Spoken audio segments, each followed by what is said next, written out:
Senator Whitehouse, who has always... Senator Whitehouse? Huh? Senator Whitehouse. That's his name. And then a week later, something caught fire in one of the pavilions. Yeah, there was a fire. Was that on purpose?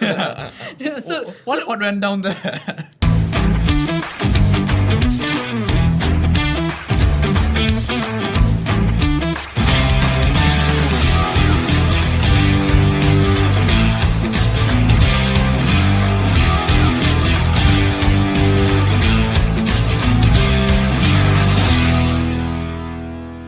Alright, let's go.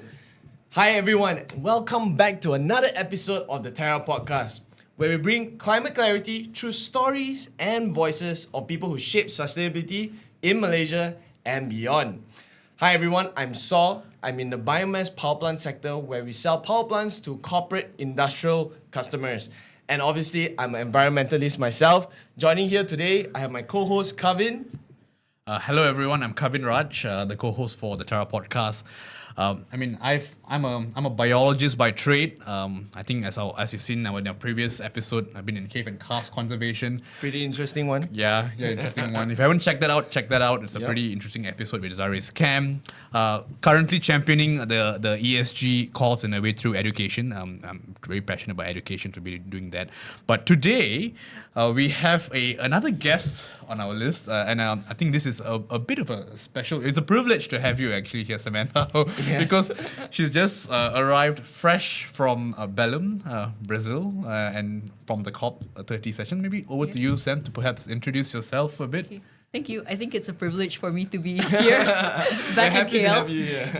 And on this podcast. So thank you so much for having me. So for the audience that's not familiar with me or my work, I'm a journalist by training. And I'm currently assistant editor at Eco Business. So I spent 2 weeks at COP30. It was my first COP. And because it was my first COP, I managed to get a fellowship to attend as a reporting fellow. And this was sort of organized and sponsored by the Earth Journalism Network and Stanley Center. They're headquartered in the US, but they have a global presence, and they've been supporting sort of journalists to write more climate stories. Awesome. Yeah. And as usual, I think before diving a bit deeper into our conversation, this is, of course, a very interesting topic to a lot of different people, but maybe just to set the tone, we have no real, I guess, in a way, tangible outcome, but I think what we aim to do in today's session is like to, in a way, get some of the sentiments from Sam in terms of how does it feel going into COP, understand her sentiments, go into maybe some of the more fiery things that happened there, and also maybe dive into the sentiments in terms of the outcomes from COP. Were they good? Were they bad? We've had some mixed reviews as well, some of the outcomes of COP. So a bit of context into COP. This was held in Belém, Brazil, and it's largely regarded as the implementation COP to implement some of the policies from the Paris Agreement. Would you agree with that, Sam? There were a lot of different names, I feel, for this COP. Implementation was one of them. There was like adaptation. The first thing you see when you get off the plane in Brazil is that it's the forest COP. So they have that everywhere. Yes. They have green lights. And then what are some of the other ones? The COP of Truth The was... COP of Truth? Also one of the things that they tried to brand it as because of information integrity and trying to redirect away from climate misinformation and people who were doubting the science. There were a lot of different terms for it, and it felt like a lot because it was. It's also the 10th anniversary of the Paris Agreement, so there were a lot of sort of hopes or expectations that things would be moving a lot faster. Yeah. And I don't think that a lot of people's expectations were met. Yeah. Okay, for those who are not familiar with the Paris Agreement, care to chime in for our audience who may not, they might have heard about it, might have seen the picture of people holding hands in success. What is the Paris Agreement? Yeah, so 10 years ago in Paris, what happened was that all these countries got together, and I think before we talk about the Paris Agreement, we need to go back to the 90s actually, which is when the climate COPs first started. Yeah. So there are 3 different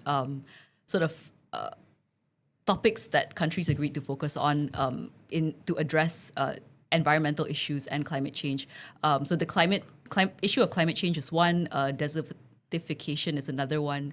Biodiversity is another Biodiversity, one. So as a result, the COPs were born, and every year there are these.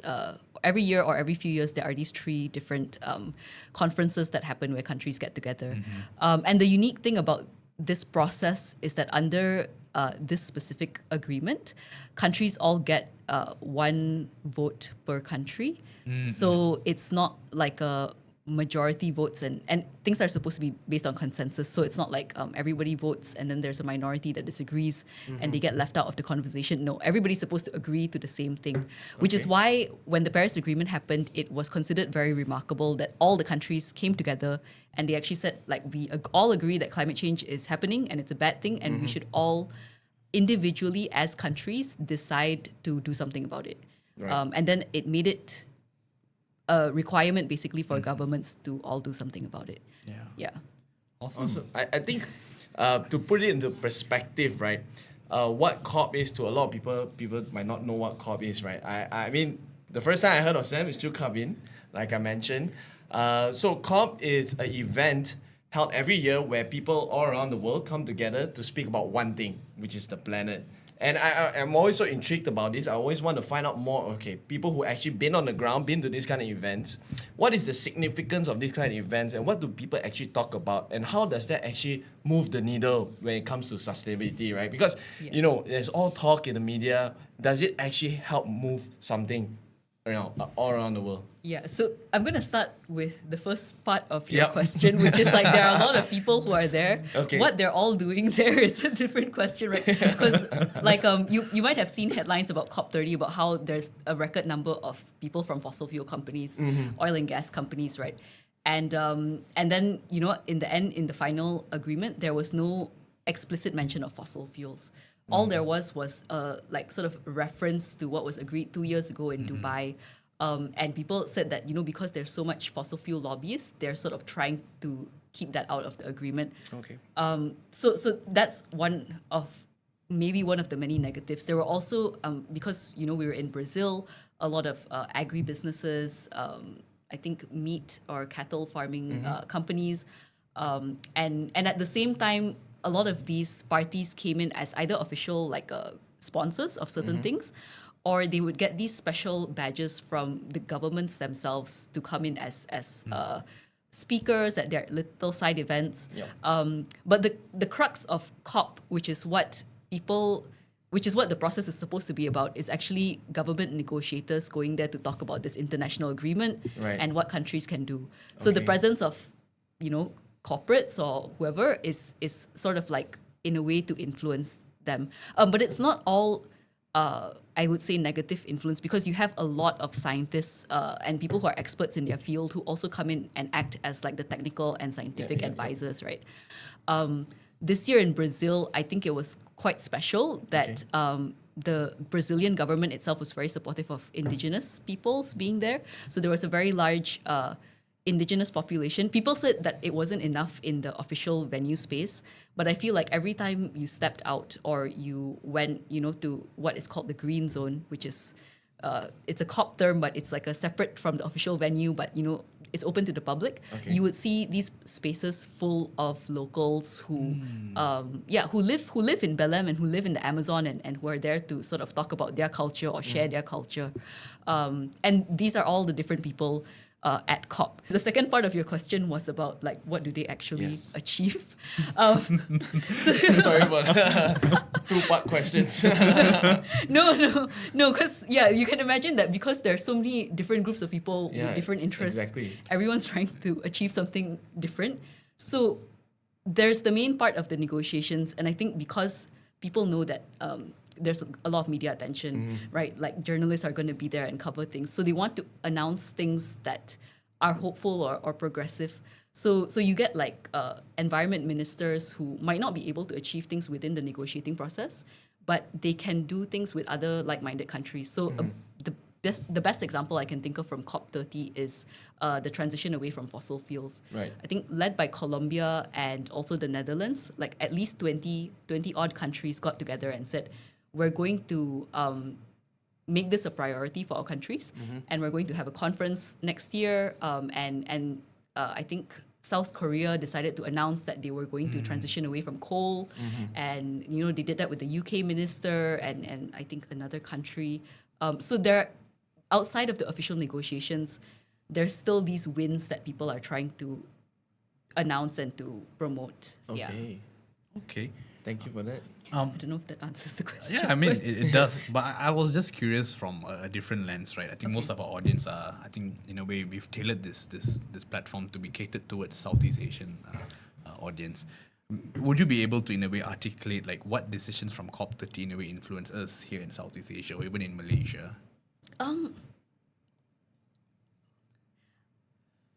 I want to say that like every sort of decision that is made or agreed upon throughout the COP negotiation process, like in a way influences the way that our local governments respond to climate change. Okay. But it's also the positions that our countries choose to take in these negotiations.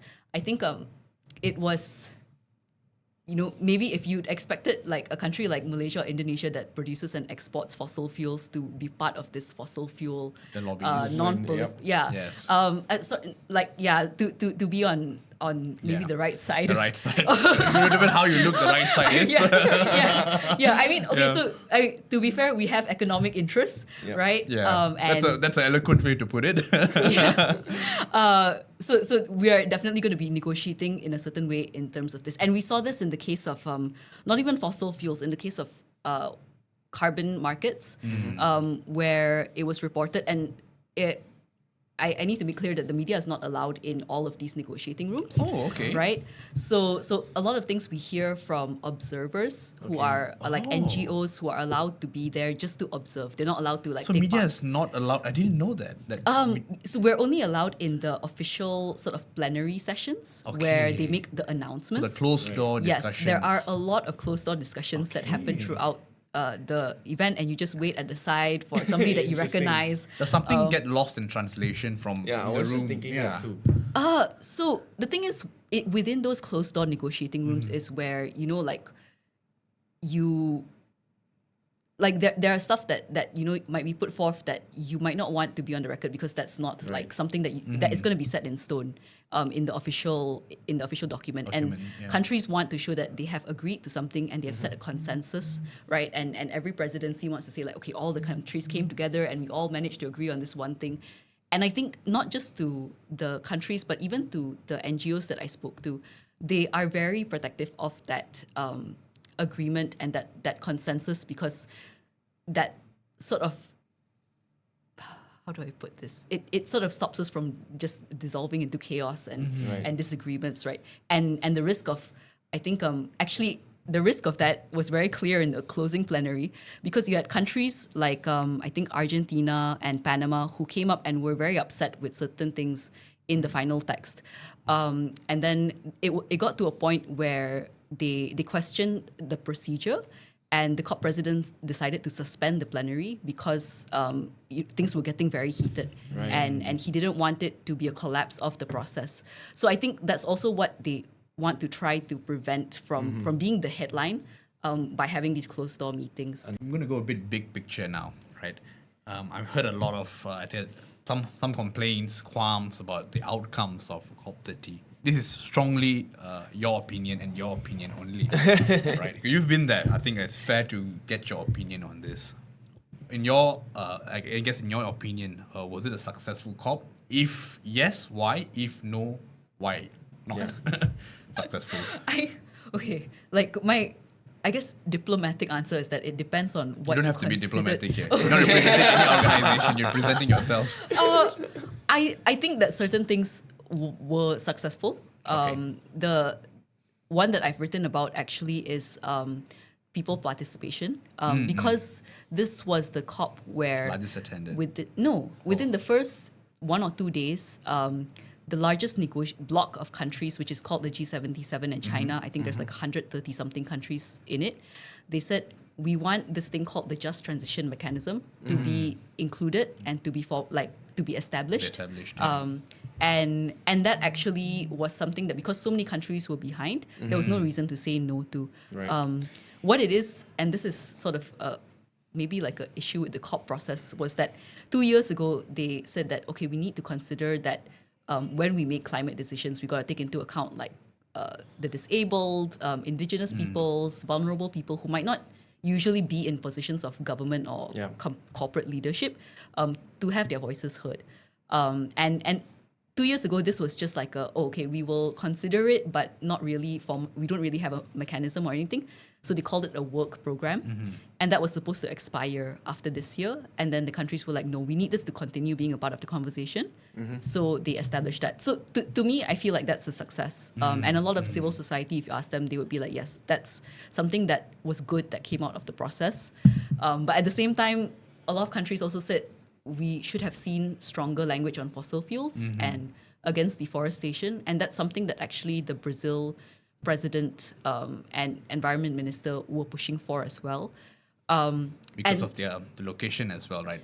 Brazil is so a lot of susceptible to so a lot of tropical countries with a lot of tropical forests that they want to protect said that. But Brazil is also an oil producing state, as are most countries with tropical forests. So it like interestingly, I think what arose as like a workaround was that the presidency said like, okay, we will continue to oversee these matters, but under like the presidency and not like all the countries have agreed to it. So like-minded countries will continue to move in that direction. So it's not like a win, but at the same time, it's also sort of helpful to see that there are countries that are stepping up and saying like, okay, our whole country is behind this transition away from fossil fuels, and we're gonna push ahead with it anyway. So it's a diplomatic answer. So it's a yes and a no in a way, right? Yes for just transition mechanisms, but not so much on the fossil fuel lobbies that were trying to push their agenda. But I feel like to have had it in another city in Brazil, which a lot of people hoped for, like Rio or Sao Paulo, would have taken away like some of that reality. There were like, I think the first few days it was raining very heavily and the venue actually flooded. Not like severe, not like nothing on the scale that we've seen in Southeast Asia, but there were puddles everywhere. Some people took off their shoes, and then a week later something caught fire in one of the pavilions. Yeah, there was a fire. Was that on purpose? So what went down there? So somebody said, I don't think there was the English media really picked up the official statement, but everyone said it was likely an electrical thing because Brazil uses 2 different voltages, which is very uncommon. Yeah. Makes sense. Yeah, so someone plugged the wrong appliance into the wrong plug. Okay, and then the fire happened, and before, like by the time we all realized that anything was happening, like I said, the venue is very huge, so I wasn't even in the location, but everyone had to evacuate anyway. Random question. I actually came across a news saying that US wasn't involved in COP30. Was that actually true? That they didn't actually come to COP30? So there was no official federal government delegation, but there were still a lot of Americans who still believe in climate action, and I think the main ones were Governor Newsom from California, and Senator Whitehouse, who has always Senator Whitehouse. Huh? Senator Whitehouse. That's his name. and there were a lot of former U.S. negotiators, some of whom I had the pleasure of speaking to, who were still there to make sure that they were staying up to date and make sure that the U.S. wasn't being left out of learning what's happening, right? So they still had representatives. They just weren't part of the federal government. Yeah. Okay. And seeing this as this episode is sort of like the last episode for the year, I think you stand at a very interesting intersection, being in media as well right now, and I think meeting a lot of people and getting a bit of a global perspective as well. I think we can all, to a certain extent, agree 2025 has been trying times for the whole sustainable development, especially the ESG cause. We've seen the rise of, Trump's administration pulling out of the Paris Agreement, the disbandment of NZBA. It is changing, right, from a community-based or a membership-based to a framework-based organization. But we see a lot of transition. I think it's a test of resilience of ESG as well. Some of this say it's a trend. But if you were to, in a way, kind of come up with an overview of the year, how you felt from your perspective, how the ESG movement has in a way evolved. how would you, in a way, articulate that? How has your year for ESG been, in your own words? So there's a podcast I did or recorded just before COP, or an interview I did with the CEO of the World Resources Institute. And I think my headline for that podcast, we talked about COP, and because he was based in the US, about the US's retreat from climate leadership, which I would think is like one of the biggest themes of 2025. Sustainability and climate in 2025. But also then how middle countries and developing countries are sort of Stepping up. stepping up. And I think, I wanted to get into this more, but to me, it was very interesting at COP to see how countries like China and India and developing or emerging economies are taking that approach, because I think I'm a journalist, and it's usually whoever talks the loudest or who talks the most, and because I write in English, whoever is the most eloquent in English that commands the most attention. You would tend to ask questions about the US or about the EU. Correct. But the way that China and other countries like Saudi Arabia do things is that they don't feel the need to be boasting about it unless it ensures cooperation among countries that they want to work with, or whether it's for economic resilience or climate resilience, and they feel like there's potential to co-invest or to work on a project together. And so the way that developing economies were structuring their activities at COP was closed door bilateral negotiations, and they don't need to talk to the media, so they would not give interviews. Which I feel as a journalist, I'm a bit sad about, because I know you're doing cool things. Can you just answer our questions about it so that we can tell more people about it? But at the same time, all of that is happening, and I think maybe this year was the year that it became a bit clearer that it's not going to follow the Western model. It's not going to look the same. And people are still trying to figure out how to navigate that, which is what's going to happen next year. Okay, to put it simply, Samantha, what was your one message to the people, to fellow listeners? Okay, what should people look forward to in 2026, or what people should actually do to all focus on to actually, drive the needle on sustainability? For the year 26, okay. Yeah, I'm a bit selfish, right? I would like to keep my job as a journalist, so I'm going to say that people should read. I think it's a climate journalist. Yes, I would like to continue writing about climate and the environment and nature and things like that, which is a bit hard if people are not going to read the news and people are not going to pay for it. But I feel like also there's a lot, and I'm sure you would have heard this, Kevin, speaking to people who read climate news, it just sounds depressing. Everything is okay, the world is getting hotter and we're all gonna burn, and then you think, and then there are solutions that come out, but the governments are not doing anything, and they're just being corrupt and taking taxpayer money and I don't know, throwing it at other things. But there is so much good climate action and good climate news that's happening on the ground. That I think, unfortunately, as a journalist, we need to sometimes feature the warnings and how bad things are getting. But I think there's also a lot of efforts to talk about what's going right and hope. And a lot of these are maybe just community events, and sometimes you wonder okay, this one person is trying to plant a seagrass in the ocean, the tide might just sweep it away. But people care enough to do that, and I really hope that if you're looking for climate stories to define your year, look for those kinds of stories. Don't be distracted by how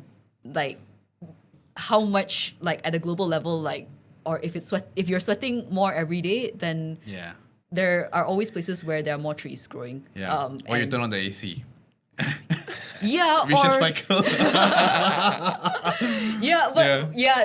So I think if you're worried about the costs of technology, air conditioning and energy that is driven by fossil fuels, then there are people who are also talking about how useful cooling trees are, and then what kind of trees you need to plant, and there's a whole positive rabbit hole that you can go down into where you come out with a bit more hope than doom and gloom. Yeah. Our episode with Prof. Zaini covered the urban heat effect. Yeah. And nice. green building. That she covered a bit about that. Yeah, So listen to this podcast Yeah. more. So to wrap, what you just said is to have that awareness, right? People should have that kind of awareness to read the news, although it's flooded with news that is primarily negative. You should actually look out for the news that are changing the world in a better place, and people should actually focus more on that. Yeah. Right. Any closing words from you? Because it's end of year. I think we came a long way with Terra Podcast. I think we enjoy doing this, inviting people to actually speak on certain topics, to enlighten Malaysians or even people around the globe. I think what we want to create is to create a world that everyone is doing their part to make the world a better place. And through this podcast, we want to create a platform that people can speak freely, have discussions, insightful discussion and conversations to actually illuminate the way. Put me in the spot suddenly. I asked the question. I think the word for me for 2026 is hope. Hope. I have hope that we will see changes, we can make more strides, and I also am hopeful that at least me personally, I see the most satisfaction in people like having that aha moment, like, hey, wait, this climate thing is not really a hoax, there is some truth to it. Yeah. So I think for me it's hope. I hope I get to change more minds, enlighten more minds, and at least if I don't sway their opinion, maybe keep them more informed. Yep. Give them the tools in the form of knowledge to a certain extent, and then let them decide if this is something that's truth or this is something it's not, and what are they going to do with it. I think that is for me. I hope to do that more, and through this podcast as well, in fact. What was the Brazilian word again? Mutirao. Mutirao. Yes. Okay, Mutirao. folks. Before concluding the podcast, actually Sam does a lot of cool postings on her Instagram. Shameless plug. Sam, go ahead. I've been trying to create videos, so slightly more visual content. My Instagram is Sam Reports Things. But We again, will tag the link in the description. yeah, but again, I also still write for Eco Business, and I do feel like my work would not be as informed without all the other Malaysian news media out there. So Makaranga is, as a website, still up. Amazing resource for science, Malaysian science stories. There's reporters, I think, at almost every newsroom who are writing these kinds of stories. Just read the news. Awesome. Well, thank you, folks, for tuning in to another episode. This will be our final episode for the year 2025, and we look forward to actually showcasing more speakers for the year 2026. And I think we do have some interesting things that are coming our way that we plan to, in a way, do. So stay tuned. And if you find that some of the content here shared might be useful to someone out there in the climate space or they would enjoy it, please feel free to share it to them and like and subscribe if you find this useful. Thank you again. Signing off, and a Happy New Year. Cheers. Peace out.